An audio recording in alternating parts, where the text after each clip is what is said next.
सत साहिब सतगुरुदेव की जय। बंदी छोड़ कबीर साहिब जी की जय। बंदी छोड़ गरीबदास जी महाराज जी की जय। स्वामी राम देवानंद जी गुरु महाराज जी की जय हो।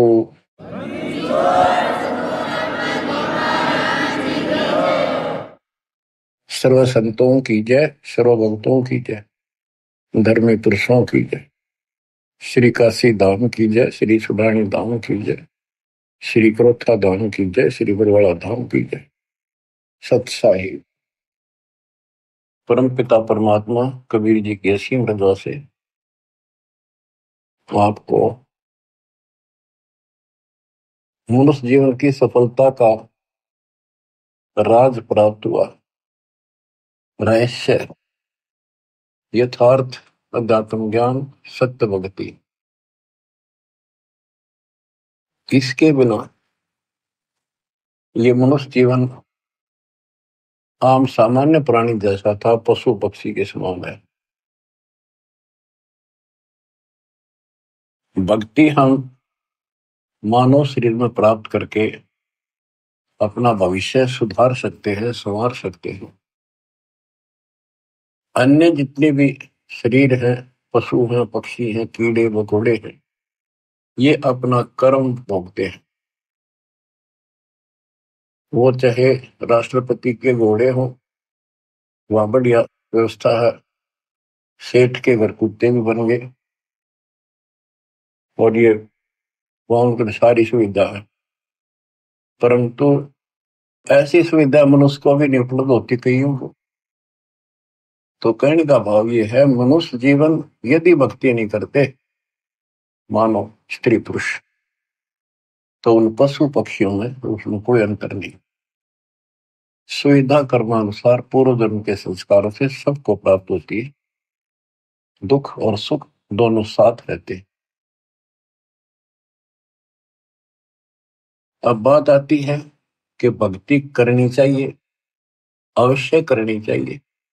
आत्मा मानती है, उसके लिए मानव भटक भी रहे हैं। आत्म ज्ञान बिना नर भटका कदे मथुरा कदे काशी।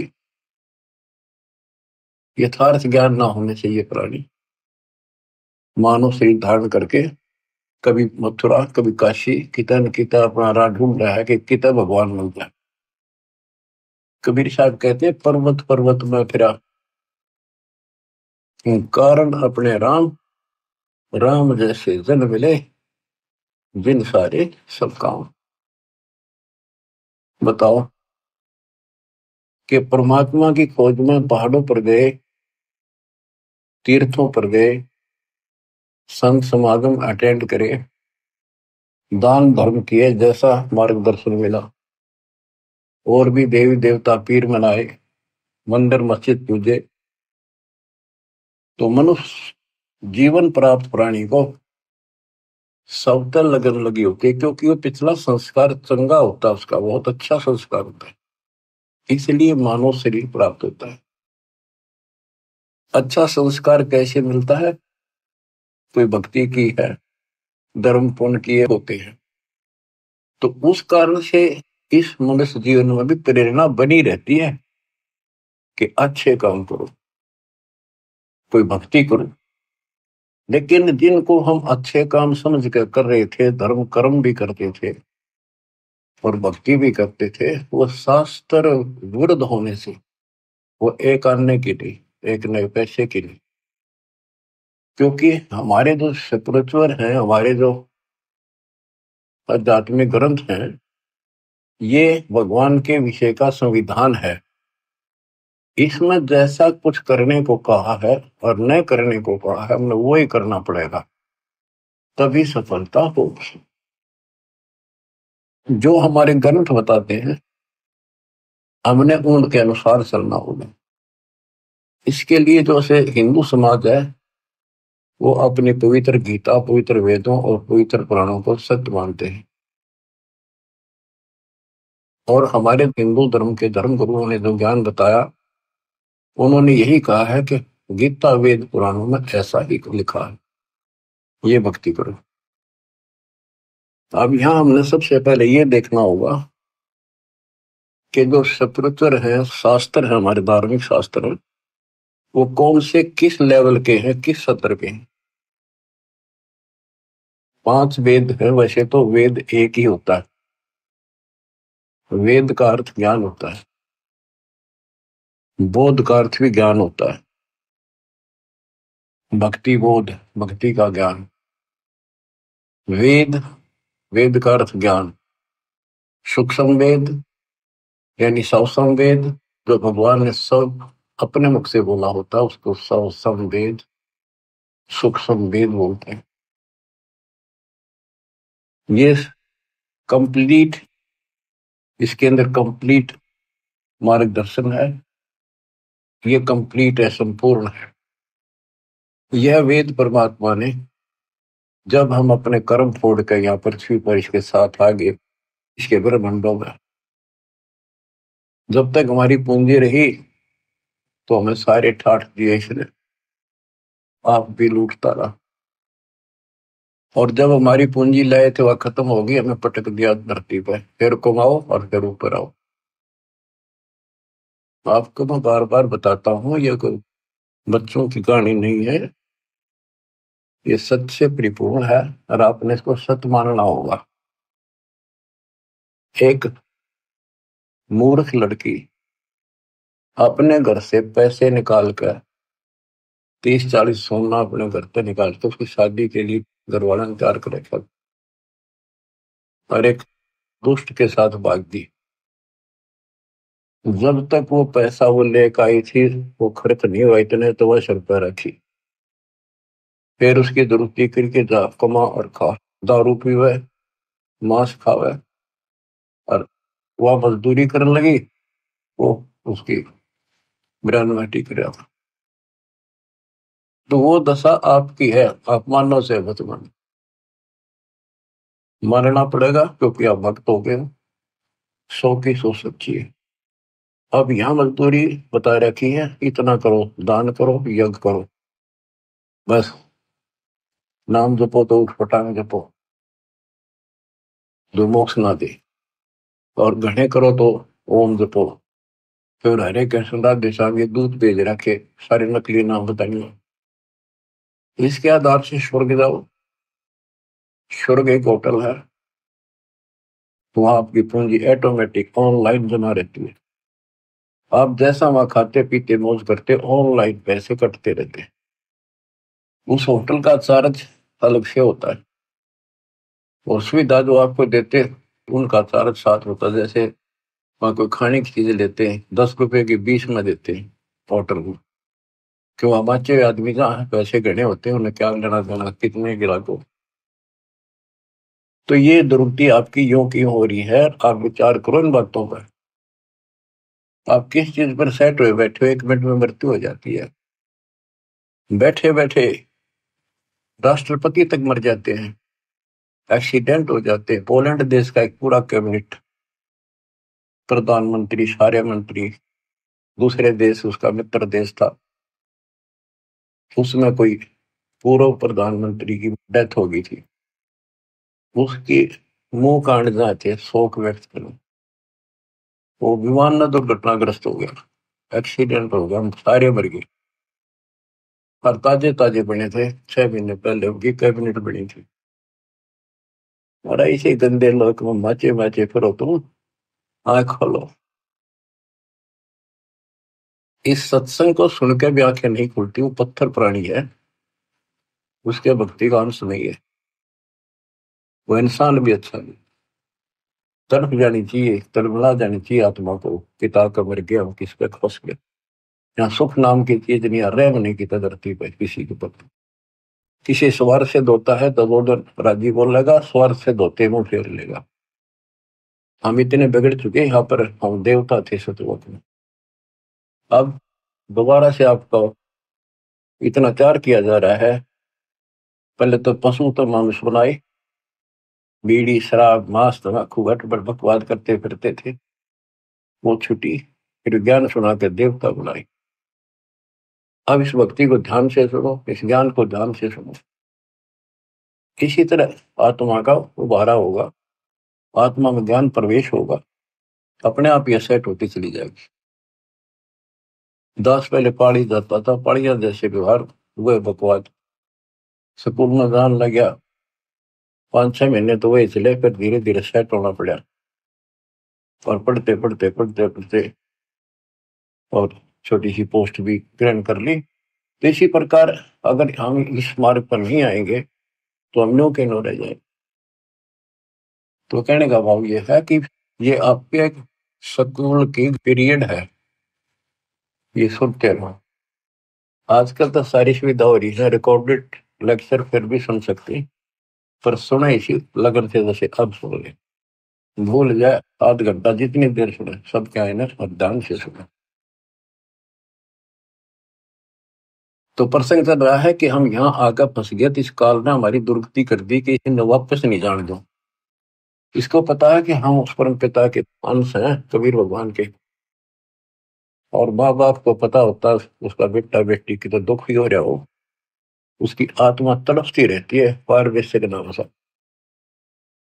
आपके लिए वो मालिक भटक रहा है, वो एज इट इज उस रूप में यहाँ नहीं आ सकता, क्योंकि वो नियम भंग होता है और ये घबरा जाएगा। और वो मर्यादा से बाहर की बातें है ना। तो अगर कहता बच्चा होते 1 मिनट में धर्मदास इन सारा ले जाऊं, फिर इनके गाड्डू आई हुई ना थे वहां के टिके। अब इन दुखी हो लिए छक्के, कलयुग आ गया और आने वाले समय में और दुर्गति होगी। अब चौथा युग आ गया, ये भक्ति करके भी छक लिए। सतयुग त्रेता द्वापर में इनके पूर्व जन्म के संस्कार बहुत अच्छे होते हैं, इसलिए ये सोचते रहते हैं कि दो साधना हम कर रहे हैं, इसी से ये मौज माच रही है, इसी से सारे सुख होते आ रहे हैं। और जब कलयुग में जाएंगे, इतनी त्रुटि होगी इनकी, सारी साधना करके थक लेंगे, कुछ भी लाभ नहीं होगा, इनके संस्कार कमजोर पड़ जाएंगे। तब ये भगवान के लिए भटकना शुरू करेंगे और फिर मैं इनको कैच करूंगा। उदाहरण देता हूं, सतयुग में राजा अम्बरीश थे, मालिक वहां भी मिले होंगे। वेद बताते हैं परमात्मा के लक्षण वो झूठ नहीं होते, सो के सो सकते हैं कि परमात्मा सबसे ऊपर के लोक में रहता है, वहां से गति करके चल के आता है। भक्ति मार्ग में जो लगे हैं उन अच्छी आत्माओं को आके मिलता है, वो यथार्थ भक्ति ज्ञान सुनाता है। और जो लगे नहीं है भक्ति पर, उनको भक्ति करने की प्रेरणा अपने मुख्य मुख से बोलकर वाणी द्वारा बताता है, उनको गुप्त भेद मंत्र बताता है, गुप्त मंत्र आविष्कार करता है, एक कवि की तरह आचरण करता है। अपने सूक्ष्म वेद ज्ञान को काव्यना, कविताओं से, दोहों के माध्यम से, चौपाइयों के माध्यम से, शब्दों के माध्यम से बोल बोल के सुनाता है, वो सूक्ष्म वेद होता है। तो अब ये सूक्ष्म वेद बताता हूं, परमात्मा ने वो सूक्ष्म वेद इस ज्योति निरंजन काल सर्वपुरुष सर्वब्रह्म के अंतःकरण में वहां से ईमेल कर दिया। इसके अंदर इसने उसको बाहर निकाला, श्वास से पढ़ा, इसने वो जानकारी ऊपर की कति खत्म कर दी जो हम समझ सकते थे, वो मंत्र भी नष्ट कर दिए, सारी जानकारी खत्म कर दी, अपने तक भक्ति रख ली, बाकी थोड़ा बहुत ज्ञान जो सांकेतिक ज्ञान में रह गया। तो जिस आधार से, जैसे ब्रह्मा जी सबसे पहले कमल के फूल पर बैठे थे, अपने पुत्र नारद के प्रश्न का उत्तर दिया, और नारद ने पूछा था कि पिताजी आप सच बताना कि सारी सृष्टि के रचनहार कौन है, किसने ब्रह्मांड बनाए, कौन ये पालन करता है वास्तव। ब्रह्मा जी कहता, बेटा नारद इसका क्या जवाब दूं, मैं जब होश में आया मैं कमल के फूल पर विराजमान था। कमल का फूल जल में ही होता है, चारों तरफ अगाध जल था। मैं सोच रहा था मेरे को किसने उत्पन्न कर दिया, मेरा क्या उद्देश्य है। आकाशवाणी हुई तप करो, मन कमल के फूल पर बैठे बैठे 1000 वर्ष तप किया, फिर आकाशवाणी हुई सृष्टि को। उसके बाद लंबी कहानी है, फिर बताऊंगे। तो उसके बाद ये ब्रह्मा विष्णु महेश तीनों इकट्ठे कर दिए, देवी ने इनका ब्याह कर दिया। पास ऋषि रचो। सागर मंथन प्रथम किया था, वेद निकले 4, ब्रह्मा ने वेद पढ़े, उसमें से ओम मंत्र ले लिया। आकाशवाणी से जो हुआ था तप करो, वो तप, ये सोच लिया भगवान का आदेश है, तप करो। वेद भी भगवान गिवन है, गॉड गिवन है, भगवान के दिए हुए, भगवान परमात्मा दत्त है। इनमें ओम नाम, यजुर्वेद अध्याय 40 मंत्र 15, चारों वेदों में कहीं भी फिर दोबारा इसका रिपीट नहीं किया, एक जगह लिखा है और स्पष्ट कर दिया, ओम करतु समर्थ कलवे समर्थ कर्तुम समर्थ। ओम नाम का जाप काम करते करते सुमन करो, विशेष कसक के साथ सुमन करो, अपना मूल कर्तव्य समझ कर सुमन करो। अब दास आपको समझाना चाहता है कि ये हमारे दातव ग्रंथ है, शास्त्र है, ये कौन से किस सत्र के? इन चारों वेदों का सारांश श्रीमद् भगवत गीता है। और पुराण क्या है? ब्रह्मा जी ने जो ज्ञान प्राप्त हुआ, जैसा वेदों को समझा, तो उसके अनुसार अपनी संतान ब्राह्मण ऋषियों को बताया। तो ऋषियों ने ब्रह्मा से प्राप्त ज्ञान है, ये ऋषि ब्रह्मा जी की संतान है ब्राह्मण सारे। तो ब्रह्मा जी कहता कि मैं तो कमल के फूल पर बैठा था, मुझे नहीं पता मैं कहां से उत्पन्न हो गया। ये फिर जानी जान नहीं है, सर्वज्ञ भगवान नहीं है। इसने जो ज्ञान अनुभव किया, तो इसने अपनी कथा बताई, तो इस आधार से ऋषियों ने तप तो ब्रह्मा जी से प्राप्त कर लिया। ब्रह्मा जी ने बता, वेदों में केवल ओम नाम है, ओम नाम वेदों से ले लिया।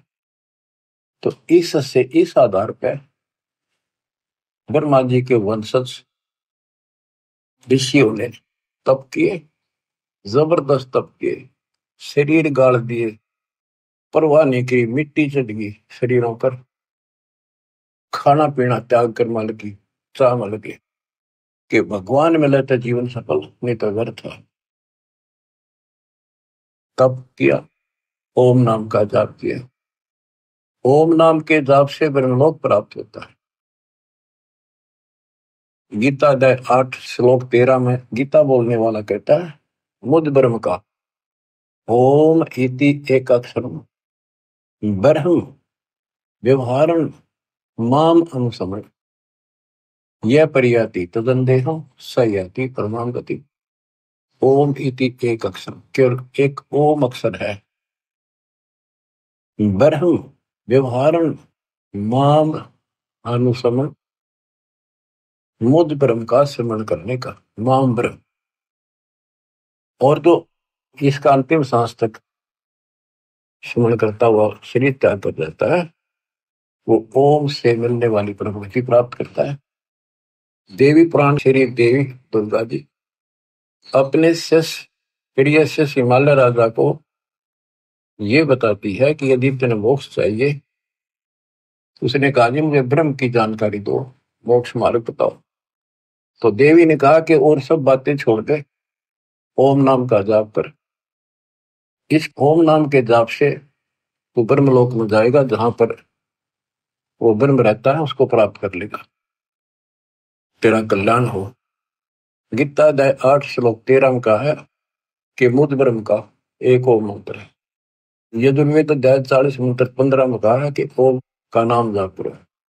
8वें अध्याय के 16वें श्लोक में कहा कि ब्रह्मलोक में गए प्राणी भी वापस आते हैं। बच्चों, इसने जुल्म कर रखा, कभी रास्ता नहीं दे रखा था, खुद मालिक आए, अपने बच्चों को ऊपर ले जाके अपनी समर्थता अपनी शक्ति से परिचित करा, फिर वापस छोड़ा। 600 साल हो गए इस प्रोसेस में परमात्मा लगे हुए हैं, जिसमें 6 गवाह आपके सामने दास ने आई विटनेस बता दिए।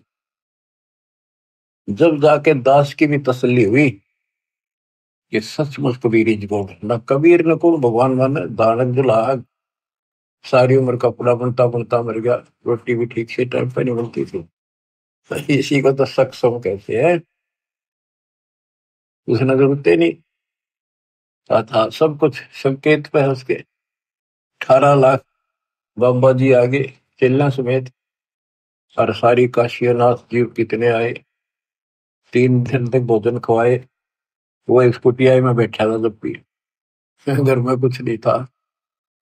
तो ये तो भगवान है, इसी का नाम तो परमात्मा है। सतगुरु दो चावे सो कर ही, 14 कोट दूर तो पर ही, बहुत बहुत जंतराश निवार है, चित्रगुप्त कागज पाठ।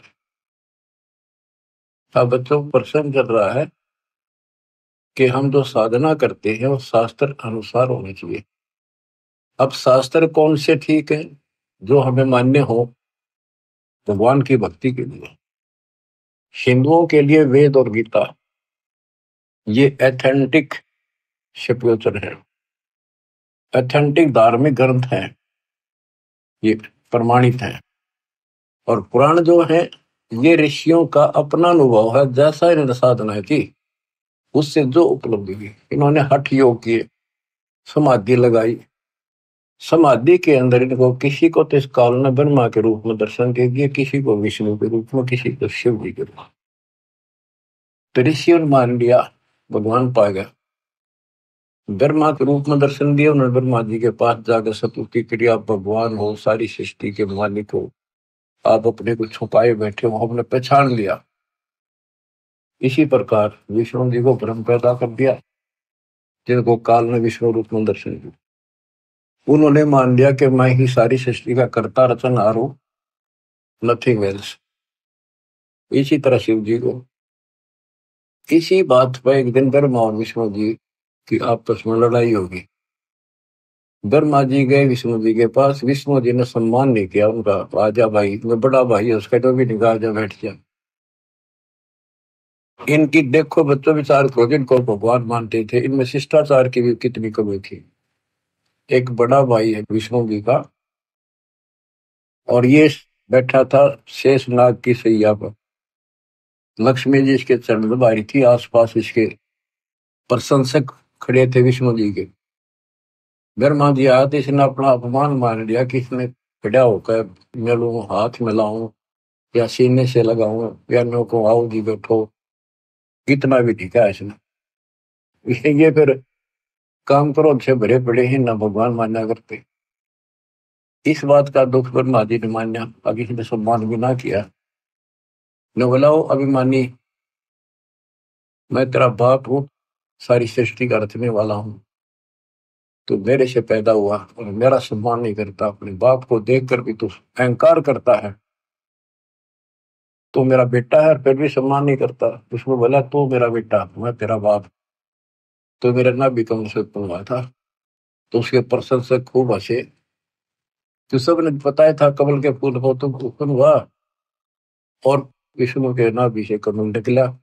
इधर मारना विष्णु नापन भी रहा कमल कितना है, कैसे नाभि में उग गया। ये तो सूखे चौधरी थे। तो इस बात पर ब्रह्मा बोला तेरी अकल ठिकाना करता हूँ अभी। विष्णु बोला आजा, चढ़ा ली बात दोनों ने और काट दिया शस्त्र, मरण मरण तैयार हो गए। कमाल की बात है, शिव पुराण में ऐसा लिखा, ऊपर से देवता आकाश तिरंग पर फूल बरसावे, शाबाश, मरो कट के, शाबाश, देखते हैं कौन ताकतवर है। लेकिन इस सब बच्चा का कहां तक नाश हो रहा है। देवता व हरणों का लड़ो, उन्हें बीच मारना चाहिए था। भगवानों आप ऐसे करोगे फिर मारा केरा होगा। भगवान मानना चाहिए, दोनों लड़ पड़े। बता, वो तो इनका बाप जो काल नरेंद्र ने सोची है मरेंगे कट के, तेरे खान पीने का सिस्टम बंद हो जाएगा। इनके बीच में एक सतम खड़ा कर दिया, बोतलों आपास छूने लगा। ये दोनों डर गया, आश्चर्यचकित हुए। जब इसका और छोर ढूंढ चाल पड़े और लड़ाई मिट गई, फिर काल आके खड़ा हो गया शिव जी के रूप में, साथ में दुर्गा को पार्वती रूप बना के लिया।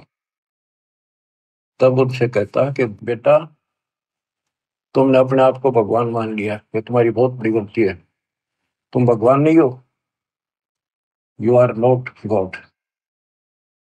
तब उसने हाथ जोड़ लिया और सुनो, तुम्हारे तप के प्रतिफल में मैंने तुमको एक एक जोग दी है, एक एक विभाग दिया है, रजगुण उत्पत्ति का ब्रह्मा को, स्थिति का विष्णु को। और इसी प्रकार शंकर को ये संहार तिरुभाव, और रुद्र को संहार। ये रुद्र और शंकर एक का है।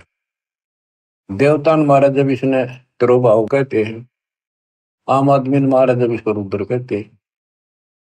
ये दो रूप बना लेता है। वैसे इसके 11 रुद्र हैं, 11 रूप बनाए थे इसमें। अब देखो, ये पुराण है, शिव पुराण के अंदर विद्वेश्वर संहिता के अंदर अध्याय है। इन पुराणों में लिखा है कि ये शिव रूप में आकर प्रकट हो गया। दो तो ये हो गए, ब्रह्मा विष्णु पुत्रों, उनको पुत्रों कहा। और इसी प्रकार शंकर और रुद्र, वो 4 अलग हो गए, हरियो 5वां। वैसे तो चौथा ही है। तो ये भी ना समझ पाए कि जो इनका बाप है, और ये नौकरी इनका कोई माता पिता ने। और फिर इसने के जुल्म करा, ये बताऊं तो सर्वभाव है, ना बताऊं ज्ञान अधूरा। ये शिव के मंदिरों में तो शिवलिंग रखे हैं, विभिन्न को आगे विस्तार ना करूं तो अच्छा है।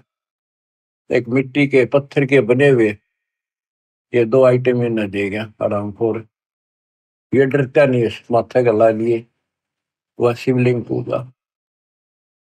Private part of Shiv and Parvati, ये बदमाशी कर गया। अब सारा संसार इन पर मत्था टेक कर थरा बेड़ा करे कोई कर। इसने ऐसा नाश कर रखा। सतगुरु आए दया करी, ऐसे दीन दयाल बंदी छोड़ बरतास का जठर में कृपा। इसने नाश करने में कसर नहीं छोड़ रखी दत्तम की, और दाता ने विकास करने में कसर नहीं छोड़ रखी। अज्ञान कितनी देर रुक आता है, अंधेरा लाइट के सामने नहीं रुक सकता। अब ये रोशनी उदय होगी है, सूर्य उदय हो गया इस तत्व ज्ञान का। अब सब अंधेरा मिटेगा। बच्चों, इस प्रकरण से संसिद्ध हो जाता है कि सबको कति मूर्ख बना रखा है। इसमें काल और दुर्गा और ब्रह्मा विष्णु है, इसको तो ज्ञान नहीं बेचारों को। इनको जैसे ये डरा धमका कर ला देते उसी तरह बन जाते। उसके बाद यह शिवलिंग पूजा शुरू होगी और तेरा गजब हो गया। अब आते इस बात पर कि हम भक्ति करें तो शास्त्र अनुसार करें। यदि पुराणों अनुसार करेंगे तो ये जड़े ढोएंगे जो इन्हें बता रखे भगवादिया ने। गीता और वेद गॉड गिवन है, कबीर गॉड गिवन। तो इनके अंदर इनके अनुसार साधना करनी पड़ेगी, लेकिन इनमें इनकम्प्लीट नॉलेज भी है और वे ऑफ वर्शिप भी इनकम्प्लीट है। ज्ञान झूठ नहीं है वेद और गीता में, लेकिन संपूर्ण नहीं है। अधूरे ज्ञान से अधूरा काम, संपूर्ण ज्ञान से संपूर्ण ज्ञान। श्रीमद् भगवत गीता श्री कृष्ण जी ने बोली, ये मानते हैं। इनका बिल्कुल ठीक है, क्योंकि वो बोलता श्री कृष्ण लिखा था, अंदर कैसेट काल की चढ़ा रखी थी। काल बैठ कर बोल गया ब्रह्म। अब गीता में क्या बताया है, ये खुद अपने को नासवान बताता है। गीता अध्याय 2 के श्लोक 12 में, 4 के 5 में, 10 के 2 में, कि तेरे और मेरे बहुत दिन होगी अर्जुन, तू नहीं जानता। पर ये आगे भी होते रहेंगे, ये मत समझो कि आज ही जन्म है, पहले भी जन्मे थे, आगे भी होंगे। मैं जानता हूं, मेरी उत्पत्ति कोई देवता नहीं जानते। 10वें के 2 में कहा, क्योंकि ये मेरे से उत्पन्न हुए। अब बाप की उत्पत्ति को बच्चे कैसे जाने, दादा बता भाई। तो दादा जी कबीर भगवान इनके दादा है। तो बच्चों, कौन ब्रह्मा का पिता है, कौन विष्णु की मां, शंकर का दादा कौन है, हमको दो बता। ब्रह्मा विष्णु महेश तीनों भाई। इनका पिता ज्योतिर्नंदन, मां दुर्गा और दादा सतपुरुष कबीर भगवान। गीता गए 16 श्लोक 23 में कहा है कि जो शास्त्र विधि को त्याग के मनमाना आचरण करते हैं, उनको ना सुख प्राप्त हो, ना कोई सिद्धि प्राप्त हो, ना उनकी गति यानी मोक्ष हो। फिर भक्ति करते इसी के लिए। गीता 10-16 श्लोक 24 में स्पष्ट कर दिया कि इससे करते और अकर्तव्य में जो करने योग्य कर्म है, न करने योग्य कर्म है, उनके लिए अर्जुन ये शास्त्र ही प्रमाण। शास्त्र आपको सिद्ध कर दिया, गीता और विष्णु इनके सतर के। हम बच्चों, हमारे लिए जो शास्त्र है हमारा सूक्ष्म वेद है, जो कबीर गॉड गिवन है। हमारे को इसकी कति जरूरत नहीं थी, ना गीता की, ना वेदों की, ना पुराणों की। और 17 फरवरी 1988 को दास का भाग्योदय हुआ। पूज्य गुरुदेव से दास की किस्मत जागी, दीक्षा प्राप्त हुई, भीख मिली। उससे लेकर सन 2000 तक दास परमात्मा कबीर जी द्वारा दिए ज्ञान और संत गरीबदास जी के अमर ग्रंथ के आधार से सत्संग किया करता था दास। उनकी ऑडियो भरी, उनकी वीडियो भी तैयार की थी, कैसेट बना करके बड़ी बड़ी सी, वो वीसीआर में चल करती। तो उसके बाद एहसास हुआ कि ये ज्ञान तो भगवान पहले बताया करते कि इससे नहीं माना, बाद में सारे भाग्य 64 लाख और खूब लाभ हुए। जब तक मालिक तेरे को पहचानेंगे नहीं, गॉड नहीं मानेंगे, भगवान नहीं मानेंगे, कोई नहीं टिकेगा। दास को प्रेरणा दी गुरुदेव ने कि हो सकता गीता वेद पुराणों में पाना चाहिए ये ज्ञान को, कि भगवान बता रहे हैं ऐसा है, और वेद गीता सच्चे हैं तो इनमें पाओगी बात कुछ ना कुछ। 2001 में दास ने ये गीता मंगाई, उसको पढ़ना शुरू किया। मालिक की कुछ रजा थी, दूसरी खोलते तीसरा पेज पलटा, अध्याय 18 का श्लोक नंबर 61 शुरू में है ये। और गीता भी हाथ लागी जिसमें आमने सामने शब्द और अर्थ है। ये दूसरी आ जाती तो मत्था मार कर बैठ जाता मैं भी। तो इसमें अर्थ सामने है, कति एग्जैक्ट ज्ञान समझ में आ जाता है। तो उसमें पाया कि परमात्मा सबके हृदय विराजमान है, कर्मानुसार एक यंत्र की तरह घुमाता है। और हे अर्जुन, तो स्वभाव से उसी परमेश्वर की शरण में जा, उसकी कृपा से तो परम शांति को, सनातन परम धाम को प्राप्त कर। मेरा तो एकदम जैसे नींद तो जाग्या करा आदमी और सोपन देख ले को घना अच्छा और कूदता उठा करे, वह बनी मेरे साथ। ओ तेरे की फिर लग गया, नोट कर लिया ये श्लोक अध्याय। फिर देखा धीरे धीरे रोक तेरे की सारा खजाना बड़ा सारी है सच्ची परमात्मा की। 15वां अध्याय 8वें अध्याय 7वां देखा, रजगुण ब्रह्मा सतगुण विष्णु, यह हम पढ़ाया करते सूक्ष्म वेद में। रजगुण ब्रह्मा तम गुण शंकर, सतगुण विष्णु कहावरी, चौथे पद का भेद निहारा, दरला सदगुण पावरी। कबीर सागर में, कबीर साहब के ग्रंथ में, गरीबदास जी के ग्रंथ में स्पष्ट है, ब्रह्मा विष्णु महेश और ये इनका बाप चौथा। इन चारों को भी छोड़ को पांचवें में पहुंच जावे, कह के विश्व हम पर। तो गीता देखा दूसरे का 12वां श्लोक, चौथे का 5वां, 10वें का 2, और दूसरे का 17 के अविनाशी तो वो है जिसने कोई नहीं मार सकता, जिससे सारा संसार व्याप्त है। और तेरे की वो सतिथि आज मैं वर्णन नहीं कर सकता, मेरे हृदय में जो उमंग और खुशी उत्पन्न हुई थी। हे भगवान, जैसे खजाना पा जाए अगर कंगाल को, घना धन मिल जाए, घना थोड़ा नहीं, तो वो पागल सा हो जाए अगर किस न बताऊं, कैसे छुपाऊं, तक बताऊं, ऐसी स्थिति होगी। तो मालिक ने खजाना दास को ही दिया, छुपा रखा था। हो। तो बच्चों, उसके आधार से फिर गहरी नजर गीता तैयार करी दास ने। गीता के आधार से पुराणों को देखा, वेदों में देखा, सारे खजाना भरा पड़ा। जो का त्यों सच्चाई, कबीर साहब कहते हैं, वेद कते झूठे नहीं भाई, झूठे है जो समझे ना। अब दास आपको जो बताना चाहता हूं उस पर आता हूँ कि हमारे जो ग्रंथ है, गीता अध्याय 7 श्लोक 12 से 15 में आपको बता रखा है, रघुबर सतगुण विष्णु से जो कुछ हो रहा है, काल कहता है इसका निमित्त मैं हूं, मेरे कारण है उत्पत्ति, सतिथि और संहार। और जो केवल इन तीनों देवताओं तक सीमित है, ब्रह्मा विष्णु महेश तक, इनसे ऊपर कोई भक्ति नहीं करना चाहते, वो राक्षस स्वभाव को धारण किए नीचे दूषित कर्म करने वाले लोग मेरी भक्ति नहीं करते। और फिर गीता अध्याय 7 के 20 से 23 में अन्य देवताओं के बारे में बता, ब्रह्मा विष्णु महेश के साथ साथ कि इन देवताओं को कुछ शक्ति मैंने दे रखी है, लेकिन इन मूर्खों का, अल्प बुद्धि वालों का ये ज्ञान गलत है, ये अक्षणिक लाभ मिलता है, ये नाशवान है ये फल।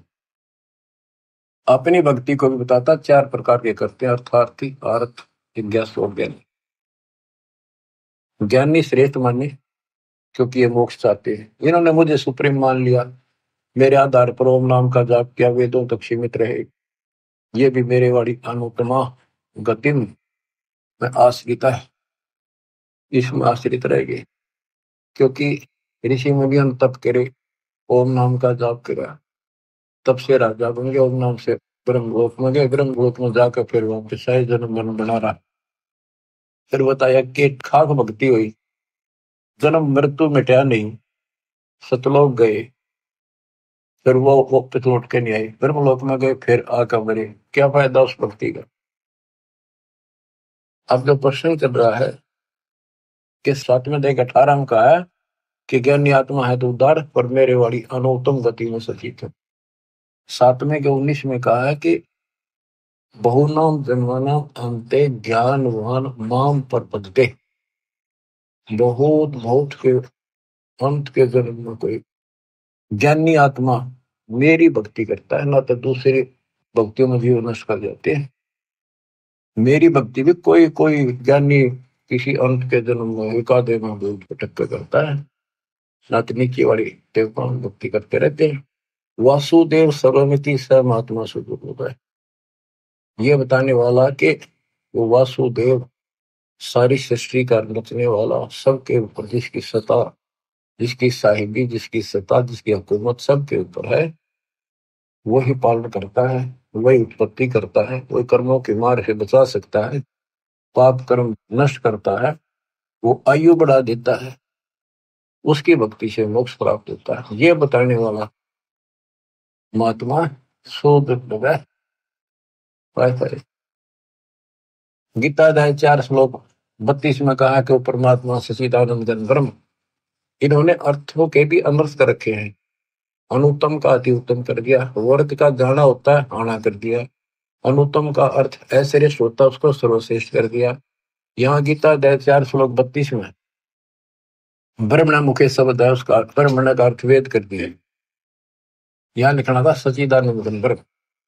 गीता अध्याय 17 श्लोक 23 में ब्रह्मण शब्द है, उसका अर्थ वहां इन्होंने ठीक रखा है, सच्चिदानंद घन ब्रह्म। ओम तत्सत यानी सच्चिदानंद घन ब्रह्म की उपासना का केवल त्रिविध समर्थ है, 3 प्रकार से शिवन है इसका, 3 मंत्र का। अब आता हूं मैं चौथे के 32 में।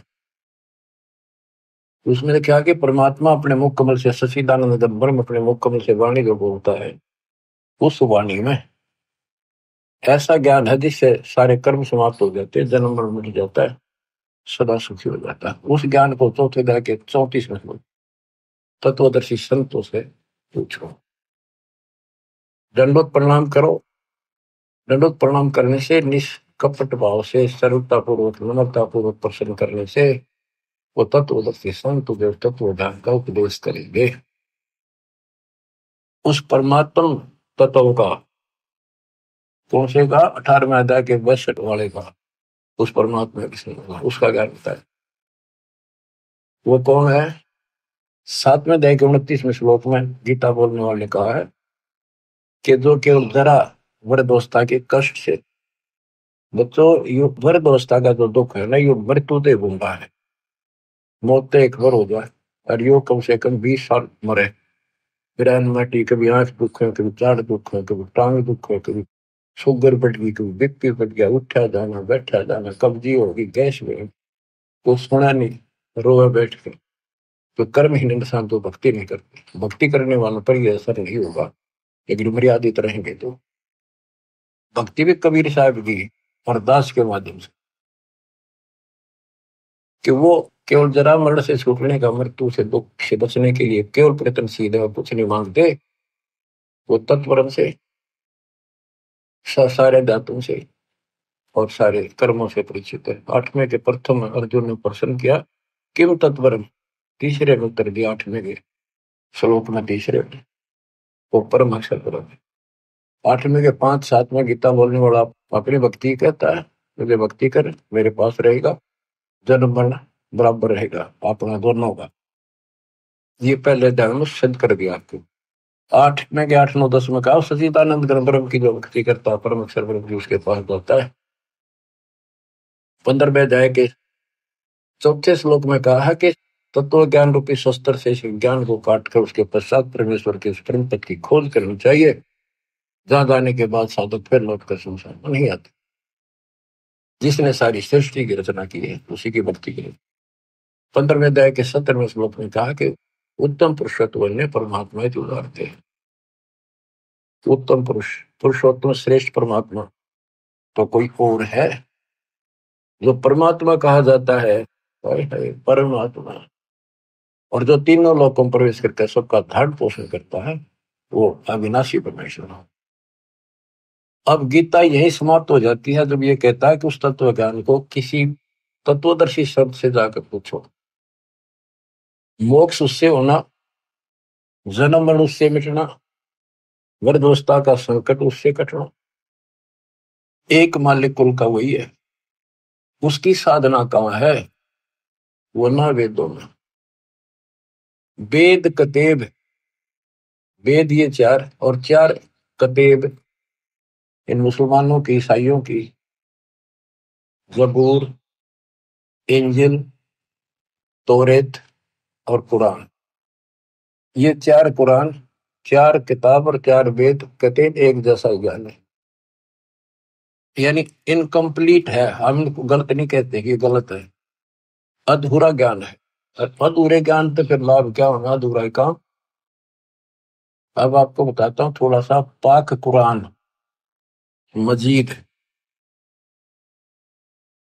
देखो इसमें क्या बताया है, एक चैप्टर है उसका नाम है अश-सूरा और संख्या नंबर है 42, यानी सूरत अश-सूरा 42, आयत नंबर, श्लोक नंबर 1-2। आयत नंबर 1 पर प्रथम में लिखा है आ मीम। आ माने है, मीम माने मैं, है और मैं, ये 2 अक्षर अलग अलग, जैसे क, ख, ए, ऐसे है और मैं। फिर दूसरी आयत में लिखा है एन सीन काफ। जैसे हम पंजाबी सीखा करते थे, चौथी कक्षा शुरू हो जाती थी पहले पंजाबी, पंजाब ज्वाइंट था, हरियाणा और पंजाब एक थे। तो पंजाबी की हम जब वर्णमाला सीखा करते थे तो कहते थे कक्खा गग्गा दद्दा गग्गा, ईड़ा ऊड़ा सस्सा मम्मा, यानी कक्खा क, गग्गा ग, तथा तय, गद्दा द। तो कक्खा गग्गा, क ख ग, ऐसे सीखना पड़ता था। तो एन का अर्थ है ए, सीन का अर्थ है से, का अर्थ है क। ये वर्णमाला है अरबी की, एन ए, सीन से, का क, ए से क। इसके अनुवादकर्ता ने, पाक कुरान के अनुवादकर्ताओं ने ये लिखकर छोड़ दिया है कि इन 2 आयतों का अर्थ तो अल्लाह ही जान सकता है और कोई नहीं। ये क्या है, गीता अध्याय 17 श्लोक 23 में ओम तत्सत, ये 3 मंत्र हैं। इनमें तीनों मंत्रा का पहला अक्षर है ए से क। जिनको तीनों मंत्र प्राप्त है वो बच्चे आसानी से समझ देंगे। ये वो मंत्रों का केवल पहला पहला अक्षर लिख रखा है, इस बहुत नथिंग। तो ऐसा कहते के हासिल होना था, ओम तत्सत से क्या हासिल होना था, अब इसकी एब्रीविएशन निकली सारी। अब इसको सारे से विस्तार से करा, अब पता चला ये सूक्ष्म वेद में पहले ही था। बच्चों आंख खोलो, दास कौन है? कबीर साहब कहा करते हैं कि वही मैं सारी सृष्टि का मालिक हूं, मैं खुदा हूं, लेकिन कौन जाने से बात नहीं। दास कहता विश्व में एक नंबर का तत्वदर्शी संत दास है, नथिंग एल्स। इतना कह रहा हूं मैं। अब पाक कुरान सूरत फुरकानी 25 में आयत 52 से लेकर 59 तक 52 से 59 में स्पष्ट किया है कि हे हजरत मोहम्मद, हे मोहम्मद, हे नबी, हे रसूल। कौन बोल रहा है? कुरान का ज्ञान देने वाला अल्लाह। कि ये काफिर लोग जो है कबीर अल्लाह को नहीं पूजते, इसके अतिरिक्त औरों को भी शरीक करते, दूसरे देवताओं को। तो इनके साथ संघर्ष करना कबीर के लिए, और इनकी बातों में नहीं आना। तेरी बात ना मानना, लड़ाई नहीं करनी, ते इनकी ना मानना, मेरी बातों में विश्वास कर। ये वही है जिसने 6 दिन में सृष्टि रची, 7 दिन तक पैदा बैठा। सृष्टि में सारी आगे उत्पत्ति, माता पिता भाई बहन सब, सारी नदी नाले तारे पृथ्वी स्वर्ग पाताल सब बनाया उसी ने। और वही पाप कर्मों को नष्ट करने वाला है, गुनाहों को अच्छी तरह जानता है। उसकी खबर किसी बाखबर से पूछो। तो यहाँ पाक कुरान भी यहाँ पर समाप्त हो जाती है। इसमें वो ज्ञान है ही नहीं उस अल्लाह का जिसने सृष्टि रची। तो ये गलत नहीं कह सकते किसी ग्रंथ को, लेकिन ये इनकम्प्लीट है। इनकम्प्लीट से मोक्ष नहीं हो सकता। मोक्ष तो संपूर्ण अध्यात्म ज्ञान से होगा, और वो तत्वदर्शी संत बताता है। इसमें स्पष्ट कर दिया दोनों पवित्र धर्मों की पवित्र शास्त्रों ने कि पूर्ण परमात्मा की जानकारी तत्वदर्शी संत बताते हैं।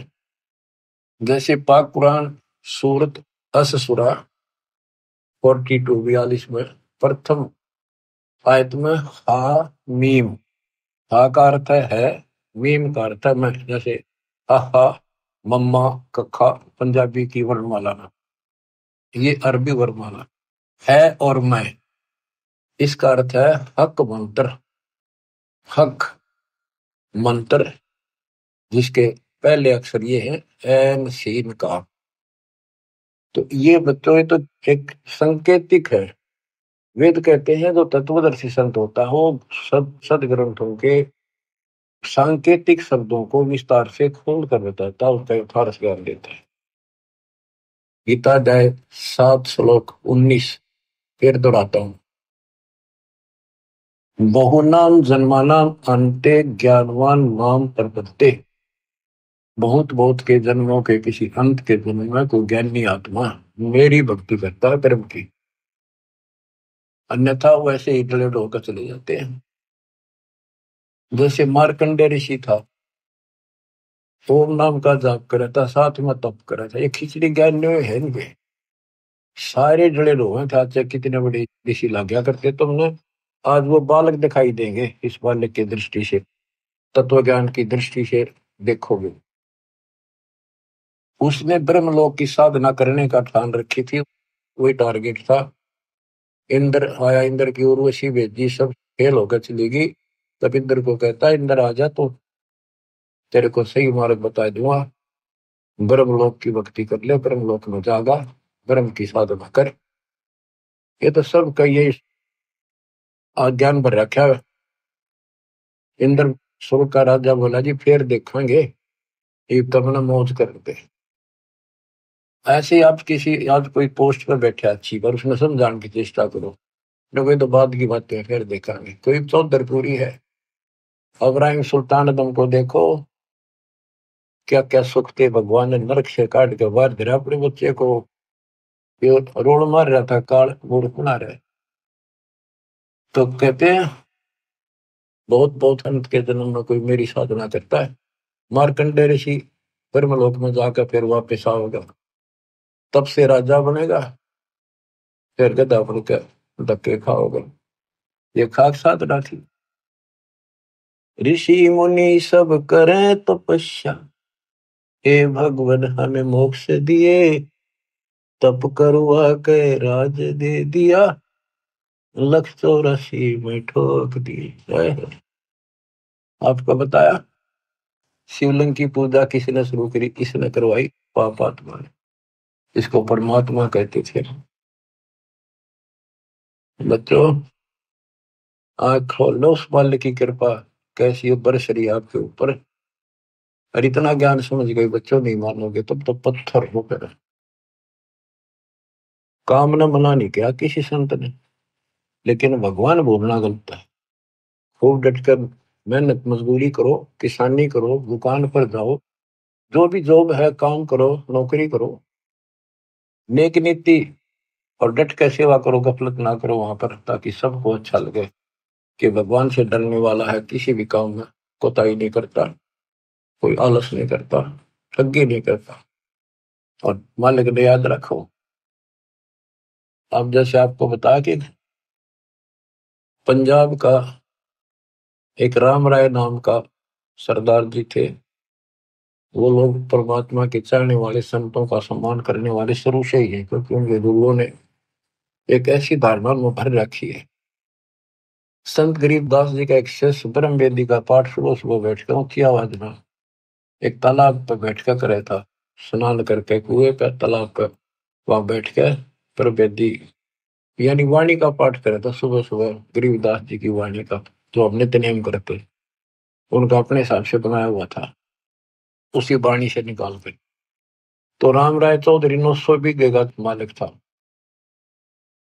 वो भी घूमने फिरने गया, फ्रेश होने, तो उसने आते समय देखा एक संत वो वाणी बोल रहा है, कि ये वाणी बहुत पसंद करते हैं, क्योंकि ये गुरु ग्रंथ साहिब जी का पाठ सुनते रहते हैं। लेकिन वो वाणी कुछ विशेष कसक करी, खींच लिया उसको, वहां बैठ गया जाकर। उसने जब अपना पाठ कर लिया तो उससे पूछा कि है महात्मा जी, है भगत जी, ये वाणी तो गुरु ग्रंथ साहिब में तो नहीं है, ये किस संत की वाणी है? तो उसने बताया मेरे गुरुदेव की है, संत गरीबदास जी महाराज, बड़े पहुंचे हुए संत है, विश्व में उनके बराबर संत नहीं आज के ऊपर, उसकी वाणी है, अच्छी लिख रखी थी। तो उसने पूरा पता नोट कर लिया संत गरीबदास जी का, गांव सुलानी जिला उस टाइम जो भी था, दिल्ली के पास, बहादुरगढ़ के पास, वहां पूछ लियो। ऐसे ऐसे सारी डिटेल लेकर चल पड़ा। उन्होंने सोचा मिलना चाहिए संत से, क्या वो संत जीवित है? कहाँ जी जीवित है। वो चल पड़ा, पैदल चला करते थे, 3 दिन में पहुंचा। सुबह सुबह पता करा भी संत गरीबदास जी कहाँ पर है, मिलना है। उनका महल था, उनके नाना जी का बनाया हुआ, उसमें संकेत कर दिया कि वहां सामने है, उसमें चले गए। वहां कुछ भगत बैठे थे, 1-2 गांव का, कुछ बाहर के आ जाते थे, ज्ञान चर्चा सुना करते थे।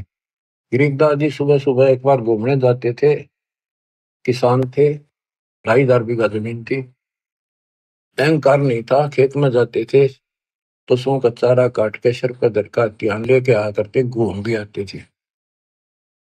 तो उन्होंने पूछा भी संत गरीबदास जी कहाँ है? राम राय ने पूछा, जो बकराल। वो बोले जी घूमने फिरने गए खेत में, कितनी देर में आएंगे? भाई ये तो संत की मर्जी है, मौज है, कब आवे कब ना आवे। आवे तो गए, हम भी इंतजार कर रहे हैं, पर उन्होंने बोला कितनी देर में आऊंगा पता नहीं। उसने सोचा इतनी दूर आ लिया, संत के दर्शन करके चैन लूंगा। वो चल पड़ा। उन्होंने बताया कि आगे जाइए, आगे अरहट है, उस रेट के पास एक जंडी का बहरा पेड़ है बड़ा, वहां पाओगे आपने, वहां कुएं पर स्नान भी करते हैं। तो वो जा रहा था गरीबदास जी, धोती कुर्ता हरियाणा की जो वेशभूषा होती थी, सिंपल मैन, सामान्य होता था यहाँ का वेशभूषा, इस तरह रहते थे वो, भाई आडम्बर संत नहीं करते। तो उस राम राय ने उस किसान से पूछ लिया, उसने किसान समझा, सिर पर पशुओं का चारा और रोटा धर रखा ज्वार का। उसने बोला भाई मैंने गरीबदास महाराज जी संत जी से मिलना है, तो बताया इधर घूमन आए हैं, कहाँ से है वो उनका खेत, कहाँ ठिकाना है उनका। गरीबदास जी बोले आ जाओ, उन्हें पहचान दिया वो संत जी अभी थे कि आ जाओ मेरे साथ, मैं मिलाऊंगा उनसे। वो वापस आए, वापस जा दिए वो काम में, आ जाओ लेकर आ गए। वो भगत जो वहां खड़े थे उन्होंने बाज के, किसी ने बोटा लिया, किसी ने दंडवत प्रणाम किया, फिर पानी पिलाकर नहाऊंगा, पानी लाए स्नान कर दिया। उसने सोची, उन पूछा रहा महात्मा कौन सा है वो संत, तो वो भगत बोले ये तो है गरीबदास। वो सामने मुड्डे पे बैठ गया और बैठा बैठा ये मन में कल्पना कर रहा था कि ये गुरु, ये महाराज है, रत तेरा गजब हुई।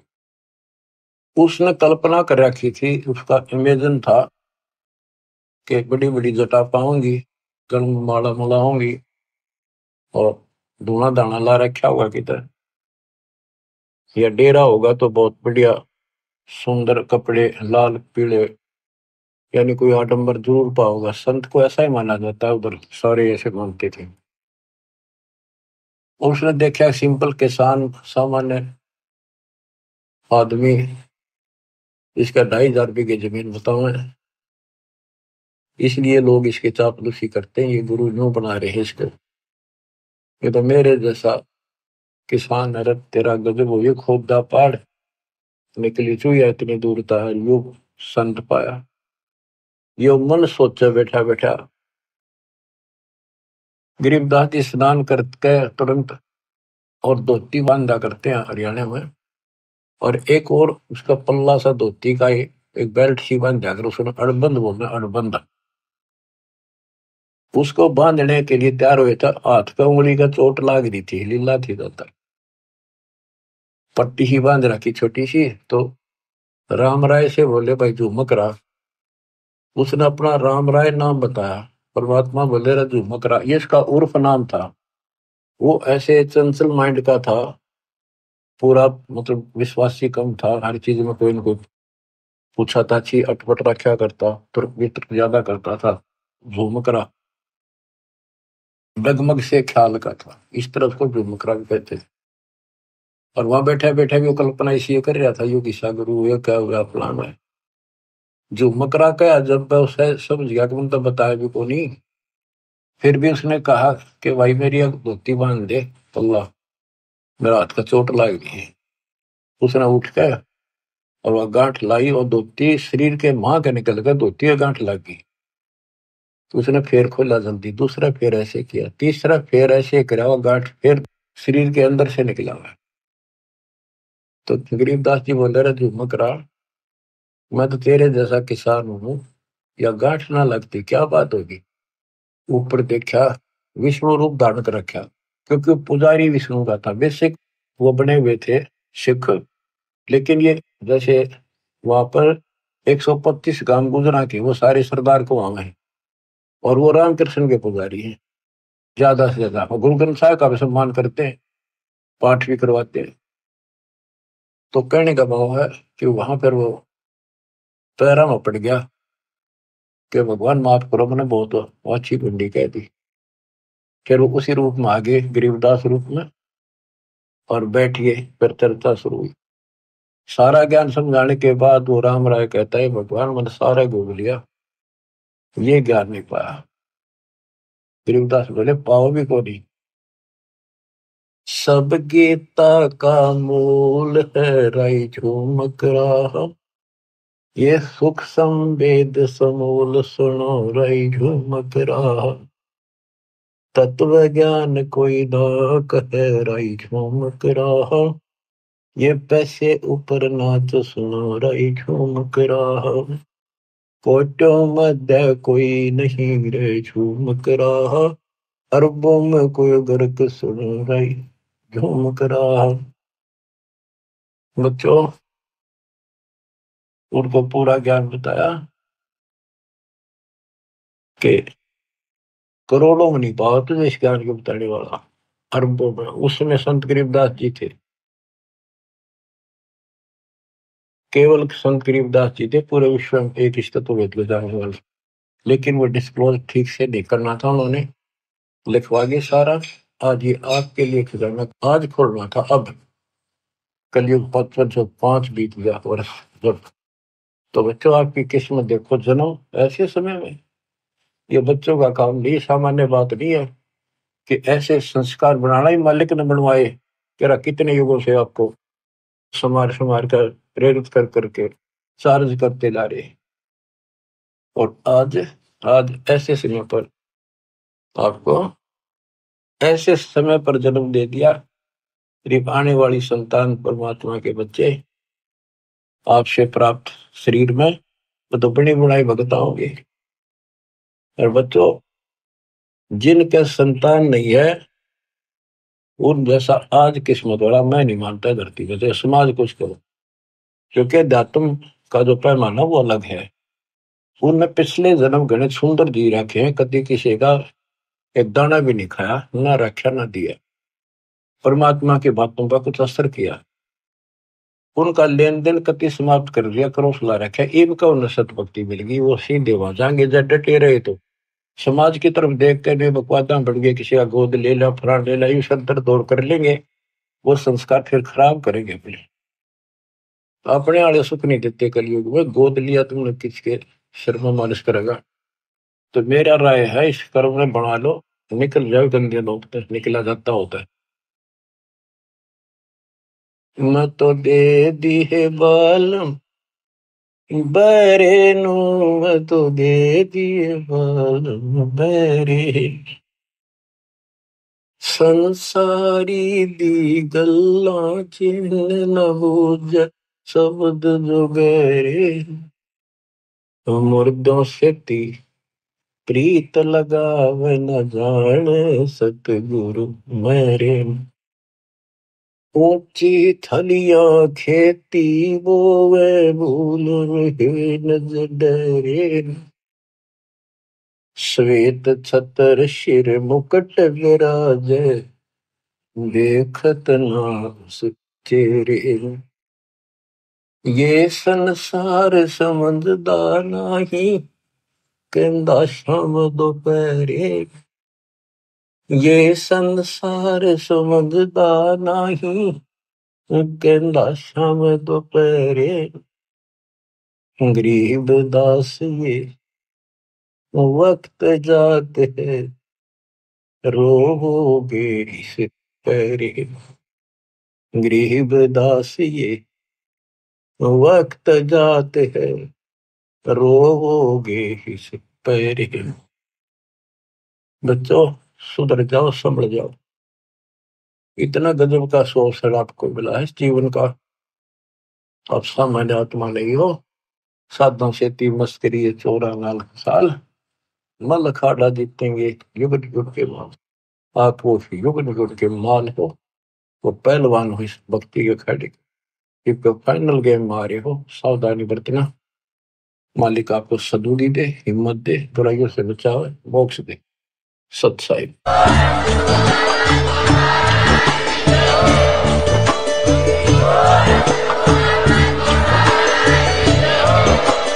आप सुन रहे थे जगत गुरु तत्वदर्शी संत रामपाल जी महाराज जी के मंगल प्रवचन। अधिक जानकारी के लिए विजिट कीजिए हमारी वेबसाइट www.jagatgururampalji.org।